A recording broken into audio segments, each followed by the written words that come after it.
Go.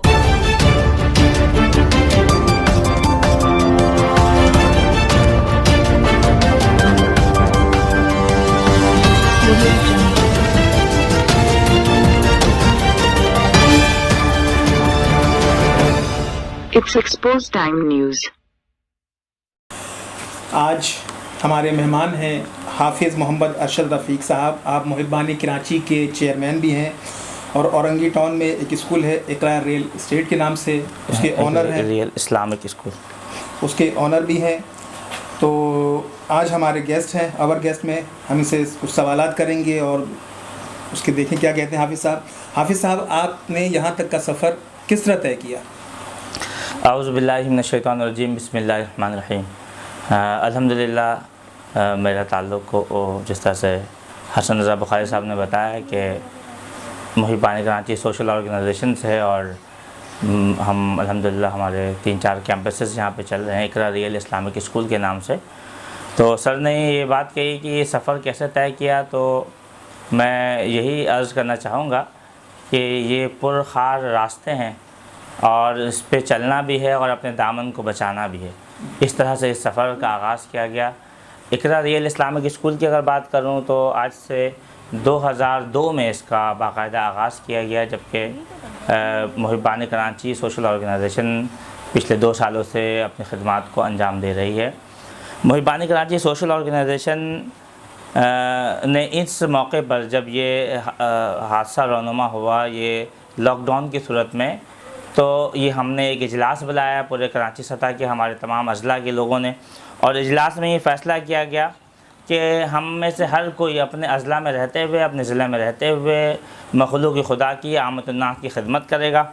और इसी खिदमत को अंजाम देना, चूँकि मुहिबानी कराची का मकसद ये है कि हम दुखी इंसानियत की बेलौस खिदमत करना चाहते हैं।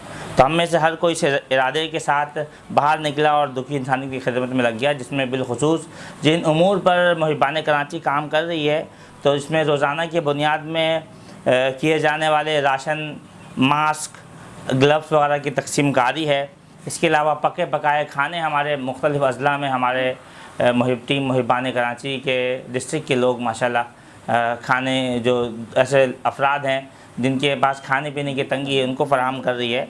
इसके अलावा स्प्रे मुहिम अल्हम्दुलिल्लाह कराची के दीगर अज़ला में भी हमारा काम इस हवाले से चल रहा है। इसके अलावा गवर्नमेंट ऑफ सिंध को हमने एक करंतना हाउस की फराहमी के लिए भी हमने जो MOU बना लिया है और उसको साइन कर लिया है, जिस पर इस वक्त काम जारी है।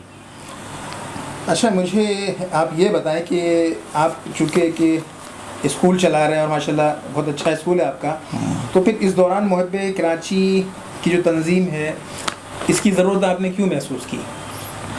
बहुत बेहतरीन सवाल है सर का। असल में ये जो सोशल माइंड है, ये जो स्कूल्स हैं, बदकिस्मती से आज इसको लोग प्राइवेट लिमिटेड भी और इसको एक कारोबार की अलग किस्म बताते हैं।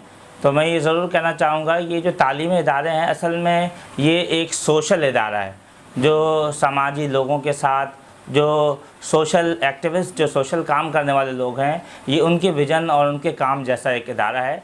तो आज से कमोबेश 19 साल पहले हमने इस स्कूल की जब बुनियाद रखी, तो असल में मैं ये समझता हूँ कि एक ऐसे इदारे की बुनियाद रखी। हमारे जो इदारे इस वक्त औरंगी टाउन में बिलखुसूस हैं, मैं ये बताना चाहूँगा कि इस वक्त उसमें से जो फ़ीसेस आती है, मैं बिल्कुल अल्लाह पाक को गवाह बना के कह रहा हूँ कि उसमें से जितनी आमदनी फ़ीसेस की ज़रूरत में होती है, उससे कहीं ज़्यादा पैसे उस बिल्डिंग को रेंट आउट करके हम कमा सकते हैं। अच्छा, देखिए, मेरा आपसे ये सवाल है कि इस वक्त जो लॉकडाउन ज़्यादा जो इलाके हैं, ख़ास तौर पे औरंगी बहुत अफेक्टेड एरिया है और मुख्तलिफ़ समाजी और कुछ सियासी तंजीमें भी लोगों को इमदाद पहुँचा रही हैं, तो क्या आप अपनी कारकर्दगी से मुतमईन है जो आपने अब तक लोगों की इमदाद की है?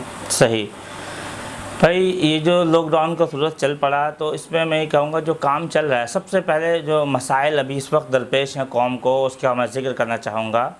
नंबर 1 पे जो मसला है, ये जो समाजी इदारे हैं, ये बड़े पैमाने पर जाके परचेजिंग कर रहे हैं दाल, चावल, आटे। तो इसमें जो कुछ तिजारती लोग हैं, कुछ ऐसे लोग हैं जो ताजिर हजरात, जिनका ताल्लुक़, जिनको जो शब व रोज़ अपने प्रॉफिट मार्जिन को खूब से खूब बढ़ाने से जिनकी जो ये समझते हैं कि ये कारोबार का वक्त आ गया है, ये बड़ा सुनहरा वक्त है, और ये उन्होंने क्या किया, चीज़ों की महंगाई करनी शुरू कर दी है। एक बड़े बल्क में ज़ाहिर बात है समाजी इदारे इसको ख़रीद रहे हैं, तो उसको इस वजह से जो आवाम लोग हैं, आवाम को इस वक्त बड़ी परेशानी का सामना है, जिनको ये अशिया खुर्दनोश महंगी दामों में मिल रही है।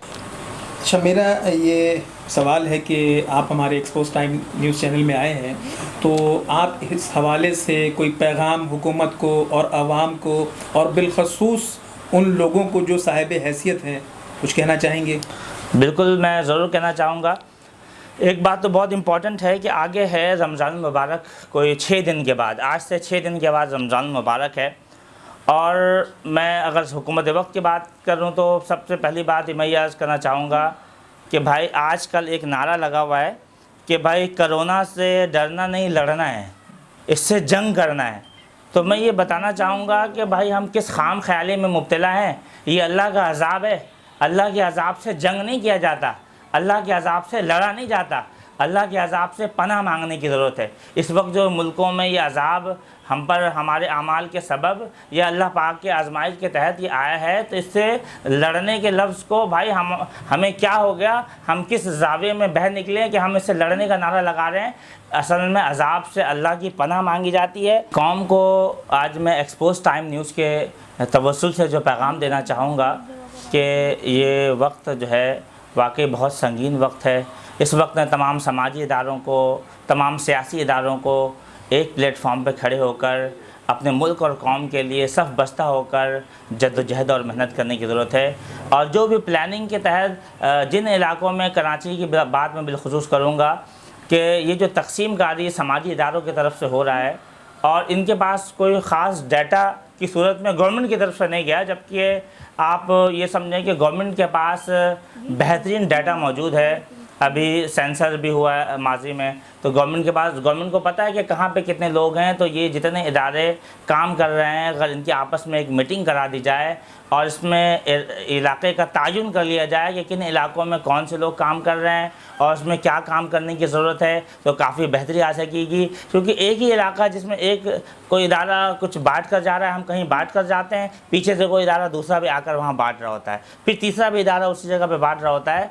तो ये आपस में जो कॉन्ट्रैक्ट की लेसिंग है, मतलब यूँ समझ लें कि आपस में जो दूरी है, जो हुकूमती इक़दाम के ज़रिए हो सकता था कि तमाम समाजी इदारों को एक जगह बैठाकर इसका तयन किया जा सकता था कि कहाँ पे किन चीज़ों की ज़रूरत है और किन कामों को करना चाहिए। तो मैं ये समझता हूँ कि अब भी जिस तरह से लॉकडाउन की सूरत देखी जा रही है, तो इन तमाम समाजी इदारों को सर जोड़ कर बैठने की ज़रूरत है और हुकूमत की तरफ से एक लाएअमल इनको चले जाए ताकि उस लाएअमल के मुताबिक ये तकसीम कारी पूरे कराची में अच्छे अंदाज से कर सकें।